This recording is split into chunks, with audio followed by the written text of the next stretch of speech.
এৰী সূতা উৎপাদনৰে স্বাৱলম্বিতাৰ নিদৰ্শন দাঙি ধৰিছে টোকান কাটা এৰী সমাহাৰ কেন্দ্ৰত কেইগৰাকীমান উদ্যমী মহিলাই আৰু সেই মহিলাসকলে প্ৰতি বছৰে এইদৰে টোকান কাটাৰ যি এৰী সমাহাৰ কেন্দ্ৰ আছে সেই সমাহাৰ কেন্দ্ৰত এইদৰে তেওঁলোক আহি এইদৰে এৰী সূতা উৎপাদন কৰে আৰু তেওঁলোকে এক লাভজনক ব্যৱসায়ত পৰিণত কৰিছে এই এৰী উৎপাদনসমূহ আৰু মোৰ লগত এই মুহূৰ্তত এই টোকান কাটাৰ যিগৰাকী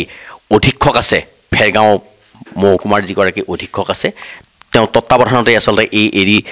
সূতাসমূহৰ উৎপাদনৰ সকলো ব্যৱস্থা যাৱতীয় ব্যৱস্থা তেওঁ কৰি দিয়ে আৰু মোৰ লগত কিছু মহিলা আছে তেওঁলোকে সেই মহিলাসকলৰ পৰা মই পুনে পুনে তেওঁলোকৰ মনৰ বতৰা জানিবলৈ চেষ্টা কৰিম যিহেতু এই ৰেশম বিভাগৰ তত্ত্বাৱধানতে তেওঁলোকে এইদৰে কামসমূহ তেওঁলোকে কৰি আছে আৰু যেহেতু ডক্টৰ গুণমণি ডেকাৰ নেতৃত্বত এই কামসমূহ কৰি থকা হৈছে আৰু এই মহিলাসকলে এই কামসমূহ কৰি আছে বাইদেউ আহিব ইফালে অলপ আপোনালোকৰ ঘৰ ক'ত ইয়াতে টুকুনকা বালিপাৰা বুলি কয় হয় কিমান দিনৰ পৰা আপোনালোকে এই মোটামুটি মোৰতো 40 বছৰমান হ'ল মাজে মাজে কৰি থকা এতিয়াতো এই ৰেগুলাৰ কৰোঁ আমি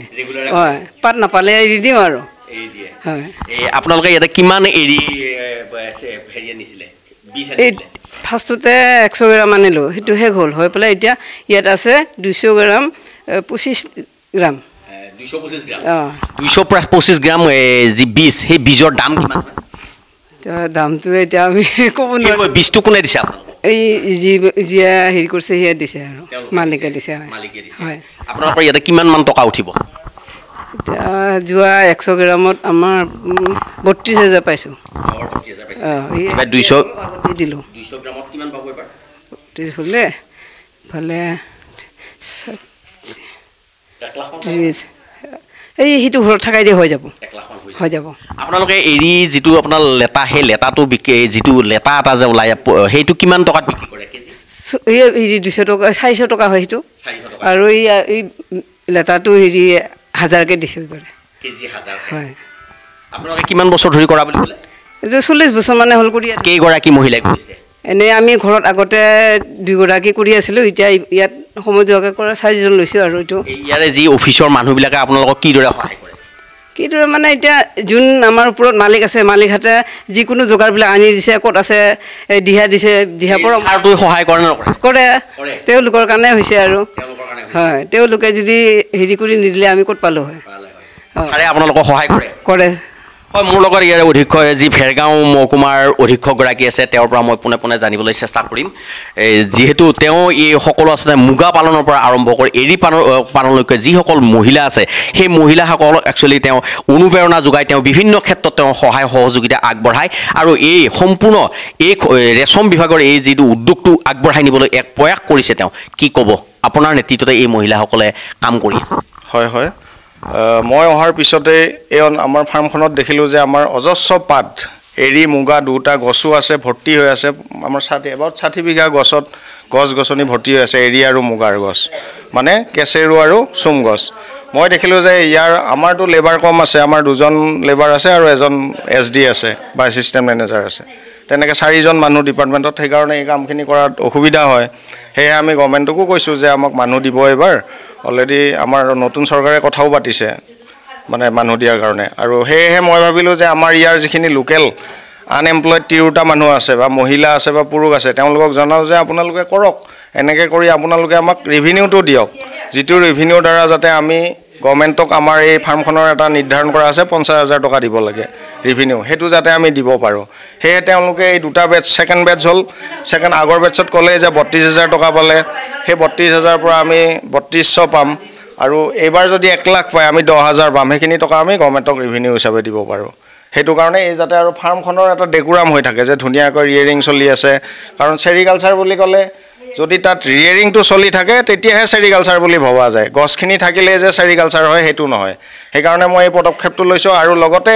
এই পদক্ষেপটোৰ জৰিয়তে ইয়াৰ যিখিনি আনএমপ্লয়ড ওমেন আছে তেওঁলোকে এইখিনি ৰিয়েৰিং কৰি যিখিনি উপাৰ্জন পাব তেওঁলোকৰ ঘৰৰ পৰিয়ালৰ পোহপাল ল'ৰা ছোৱালীক পঢ়ুৱা খৰচ দিব পাৰিবৰ কাৰণে মই এটা ইনিচিয়েটিভ লৈছোঁ এই যিটো বীজৰ পৰা এৰীটো হোৱালৈকে কিমান দিন লাগে বীজৰ পৰা এৰীটো হোৱালৈ এইটো ছিজন ৱাইজত হয় যদি গৰমৰ দিন হয় 23 দিনতো হ'ব আৰু যদি ঠাণ্ডাৰ দিন হয় 32 দিনৰ পৰা 37 দিনো লাগি যাব পাৰে বেছি ঠাণ্ডা হ'লে এইটো ডিপেণ্ড কৰে মানে ক্লাইমেটৰ ওপৰত হয় লাভজনক ব্যৱসায় বৰ লাভজনক ব্যৱসায় আপোনাক ক'লে যে তেওঁ এটা ছিজনত এটা মানে 25 দিনতে তেওঁ 32,000 টকা পালে বছৰত 8 বাৰ কৰিব পাৰে 8 32 কিমান হ'ল 2,40,000 টকা 4জনী মানুহ 2,40,000 টকা হ'লে মিনিমাম 70,000 মান কৰি তেওঁলোকে বছৰীয়া টাইম যিসমূহ কুকনসমূহ আপোনালোকে নিজে কৰে কুকুনসমূহ আমি নিজে ভেৰগাঁও চাব ডিভিজনত আমাৰ অফিচত আমি কালেক্ট কৰি ৰাখি আকৌ আমি তাৰ পৰা বিকি দিওঁ তেনেকৈ আমি কোকৰাঝাৰতো পঠাওঁ তেনেকৈ আমি হেৰি কৰি আছোঁ চৰকাৰৰ পৰা কেনেকৈ সহায় সহযোগিতা চৰকাৰৰ পৰা আমাৰ যিখিনি সহায় মানে যিখিনি লাগতিয়াল SOPD এনেকৈ আহে আমাৰ এইবাৰতো আমাৰ SOPDটো অহা নাই আহিব বুলি কৈ আছে আৰু হয়তো নতুন চৰকাৰ আহিছে তেওঁলোকে আমাক SOPD যোগাৰ ধৰিব আমি ফাৰ্মখন মেইনটেইন কৰাৰ কাৰণে ইয়াৰ উপৰিও আমি যিখিনি কাৰ্য কৰি আছোঁ সেইখিনি আমাৰ যাতে গাঁৱৰ মানুহখিনি উন্নতি সাধন হওক যে এই অঞ্চলৰ মানুহখিনিৰ উন্নতি হওক আমাৰ চেৰিকালচাৰৰ লগত জড়িত হওক তাতে তেওঁলোকে ইয়াক দেখি আকৌ গাঁৱতো কৰক সেইটো পৰ্যায়ত লৈ যাবৰ কাৰণে আমি প্ৰচেষ্টা কৰি আছোঁ যিহেতু আপোনাৰ এই বিভাগটো BTC প্ৰধান হাগ্ৰামা মহিলাৰ হাতত আছে তেওঁক আপুনি কি আহ্বান জনাব মই আমাৰ যি নয়া মানে নতুন চৰকাৰ BPFৰ চৰকাৰ গঠন হৈছে আৰু তাৰ চিফ ছাৰ হৈছে হাগ্ৰামা মহিলাৰী ছাৰ তেখেতক এই মঞ্চৰ দ্বাৰাই এটাই অনুৰোধ জনাব বিচাৰিছোঁ যে চেৰিকালচাৰ শক্তিশালী হৈ আছে হৈ থাকিব আৰু আগলৈ শক্তিশালী কৰক আৰু এই কাৰণে কৈছোঁ যে আমাৰ চেৰিকালচাৰটো BTR অঞ্চলৰ কাৰণে এৰিটো এটা ট্ৰেডমাৰ্ক হৈ গৈছে আৰু এই চেৰিকালচাৰটোক যাতে যিখিনি আমাৰ ফাৰ্মবিলাকৰ কমি আছে কিছুমান ধৰক ৰিয়েৰিং হাউচ কম আছে কিছুমানত তাত গ্ৰেনেজ হল কম আছে এনেকৈ যিখিনি কম আছে সেইখিনি এবাৰ পৰ্যালোচনা কৰি যাতে সেইখিনি আমাক সুবিধাখিনি কৰি দিয়ে আৰু লগতে আমাৰ এটাই মোৰ অনুৰোধ আমাৰ ডিপাৰ্টমেণ্টৰ মেন পাৱাৰ কমি গৈছে গোটেইখিনি মই জইন কৰাৰ পিছতে 15জনক ৰিটায়াৰমেণ্ট দিলোঁ তেনেকৈ সেই 15টা পোষ্ট খালী আছে যাতে এই পোষ্টখিনি